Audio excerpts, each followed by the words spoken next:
Welcome back, loyal fight fans, to Boxing. Eat that shit up. I am your humble host, Tummy Tom O'Neill, the human body snatcher. Hit the subscribe button. Tell your worst enemy, hit the thumbs up button. Everybody needs to be watching this podcast. Please understand. You know what's up in boxing. We're sneaking out to the car for the passion, right? We get the daughter to sleep, and we sneak on out here to the car for the passion of the sport, don't you know? So today we're gonna do a quick little resume review, straight off a box rep here on the career of Manny Pacquiao, the great and legendary Manny Pacquiao, who did take a loss this last Saturday to your Dennis Ugas. And you know what? This podcast, if for nothing else right now, is to really have you put some respect on Manny Pacquiao's name, the living legend Manny Pacquiao, who's become a senator for the Philippines. That Manny Pacquiao, the Manny Pacquiao who had a very storied career like we are about to get into. I'm just going to jump right into this thing and start listing off. So if you just keep up, you don't have to slow it down. Who knows? We like the views here on boxing. Maybe I give you some rewatchability, okay? If you want to slow it down. But the concept here is pay attention as I list off this absolutely epic career of Manny Pacquiao, a career that I ask you to appreciate beyond the incredible wins that he has, but the fact that he has gone against the grain in boxing, right? He is not a boxer who has had a great career and built a great career and then started taking losses and went downhill, as it tends to go for all the greats. If you look into it, if you are such a heathenist fight fan like myself, dude, then you'll look into this, right? That's a fact about boxers. They tend to have the greats, all the greats, right? They tend to have this great epic career. And once they start taking losses, it's not that they can't get a few wins back in there, but it's pretty much just downhill from there. And that is not the story of Manny Pac-Man Pacquiao. Let's jump right in here. He wins his first 11 fights in the way that most boxers win, fighting 50-50 fighters or fighters that have complete losing records, right? That's a thing in boxing. It's even a thing in MMA, but it's shortened up a lot more there. Here, we see it a lot, but we see it even up into the 20s, sometimes 30 fights almost won before they get real challenges. Still, Manny Pacquiao lessens that by a lot, especially coming up back in the day. I want to also note that his first fight here, professional fight, was back in January of 1995. Appreciate that. He wins his first 11 fights, but they're kind of cab drivers. They're your next door neighbor, right? Then he fights a guy no one's really heard of, okay? I hadn't much heard of the guy, Rustico Torrecampo. He takes a loss, a bad loss, a KO loss, okay? This is kind of what I mean and where I'm going here. So, Torrecampo, he takes a loss by KO. He wins another 12 fights, then fights for the WBC title against Sasakul. He wins by KO. Then he fights Sansgarat. He loses by TKO for the next WBC title. Okay, he loses by TKO. Then goes on another 7-fight winning streak and fights Sanchez, where he gets a draw. Arguable draw. He gets more wins nonetheless. Fights Marco Antonio Barrera. You ever heard of that legend? He wins by TKO. Then he fights Juan Emmanuel Marquez, and it's a draw. Arguable draw, but great fight, setting up Manny Pacquiao's biggest rivalry in his entire career, and you'll see that coming forward. But arguable draw there, but great fight nonetheless, setting up fights down the road with Juan Emmanuel Marquez. His next fight out, though, Eric Morales. He loses by unanimous decision. You know who he fights again? Eric Morales, and he wins by TKO. Then, because he lost to Eric Morales, he doubles down and fights Eric Morales again and does better than TKO. He wins by KO. Then he fights George Solis, an undefeated 34-0 fighter, wins by KO. Marco Antonio Barrera again wins by unanimous decision. Juan Manuel Marquez, another legend, wins by split decision. Oscar De La Hoya, ever heard of him? He wins. He makes him quit on his stool in between rounds nonetheless as a heavy underdog in that fight and just looks absolutely fantastic. After that, he moves on to Ricky Hatton. Ever heard of that guy? He's a complete legend. 45-1 at the time, by no means on his way out, in his prime, confuses him, beats the ever-loving Jesus out of him, and KOs him. Ricky Hatton never knew where he was in that fight. Then Manny Pacquiao goes on to fight one of my favorite fighters of all time in Miguel Cotto, and he wins by TKO. And the first round is good. The second round, even bit of a war there, but he gets him out of there pretty quickly. He dispatches of one of the greats, in my opinion, in Miguel Cotto. Then he moves on to fight Antonio Margarito, another great, fantastic, legendary boxer. Even though he's a cheater, he wins by unanimous decision. Sugar Shane Mosley, he wins by unanimous decision. Sugar Shane Mosley, an absolute legend. Juan Manuel Marquez again, and he wins. He fights Timothy Bradley Jr., and he loses in a split decision. This is really more of a complete robbery. He should have completely won that fight, and that's not an opinion that only I hold. That's a very, very popular opinion. This was one of boxing's robberies that he takes that loss, but nonetheless, it's another L on Manny Pacquiao's record. Then he goes on to fight Juan Manuel Marquez again in their final fourth fight, and he gets viciously KO'd, okay? This is a real down point in Manny Pacquiao's career. Even though I thought he won the Timothy Bradley fight, it goes down as an L nonetheless, and then gets viciously KO'd in the fourth Marquez fight.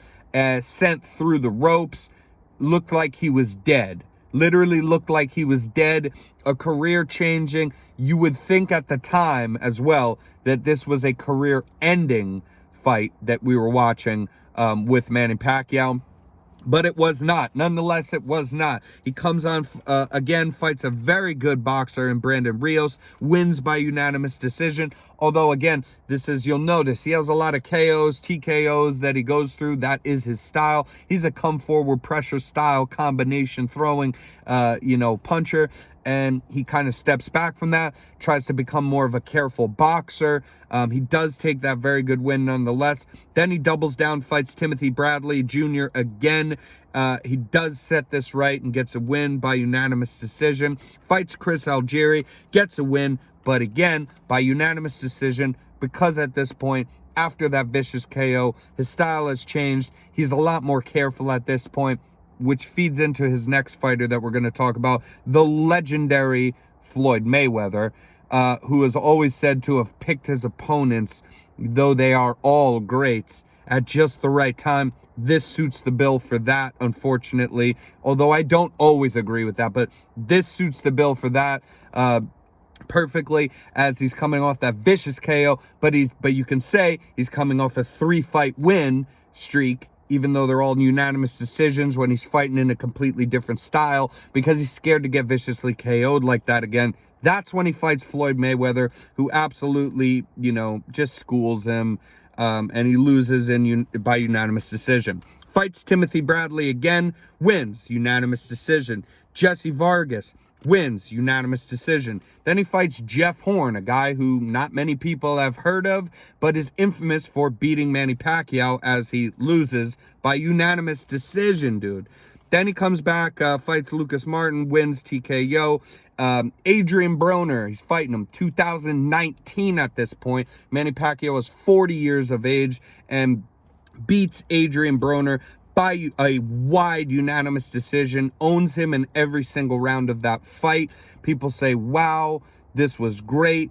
Broner's no scrub, even though he's very annoying. But it's Broner, and he's definitely at best one of those second-tier welterweights. Not to mention Manny Pacquiao through this career is going up 8 different weight classes, claiming titles as he goes.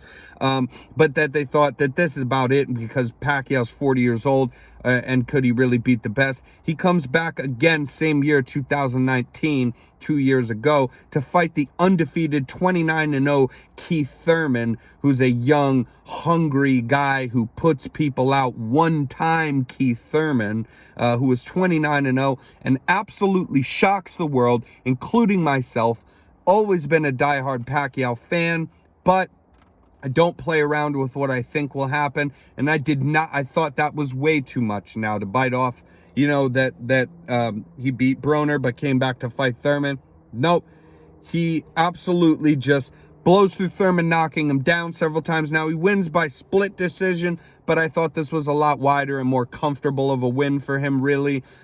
He knocked Thurman down. I believe it was the first round, man. He was doing his Manny Pacquiao leg shake. It was great. It was all fantastic. And then, of course, as of last night, his last fight, Yordenis Ugas, and he loses by unanimous decision.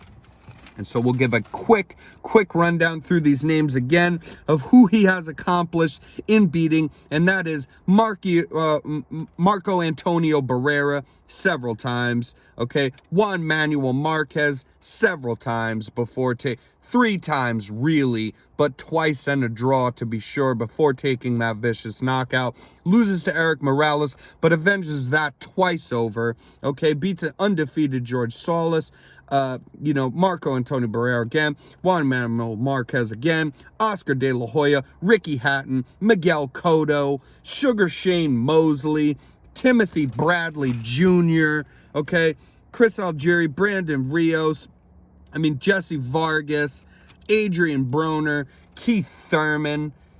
My God, man. And, the guy's record is now, even at this point after that last loss, I believe it's 62 or 63 wins and 8 losses. Just an absolutely unbelievable boxing career where the guy has always, every time, he has losses, and most of those losses he has avenged. He has avenged, if not once, but twice or 3 times over in those losses that he even has, because he's always never been afraid of taking the very toughest challenge that there is that he could possibly take out of any division, that as he's moved up and up and up in weight classes to the point where we saw him last night at 43 years of age fighting a much bigger, younger, stronger Yordenis Ugas. This is why I thought Spence would be too much. Even Ugas proved to be too much.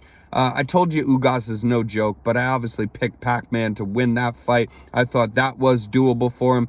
He did look a bit slower, but before we go crazy on his age or how he looks so much slower, credit to Yordenis Ugas, who just flat out fought well and used a phenomenal jab, the most important punch in boxing, whether you're a boxer, a slick guy, or a come-forward, pressure-style fighter.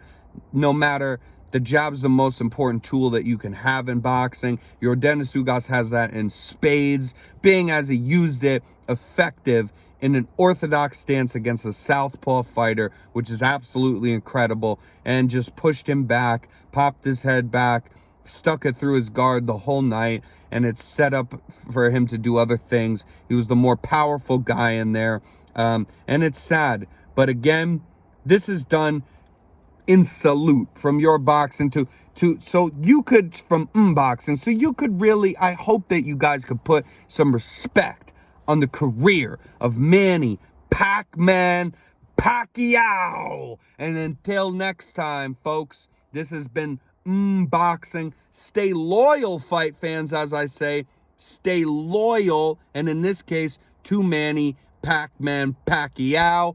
Do not just trash talk people and say that they look older and slower and this and that, especially because that's not the full story that we're getting here.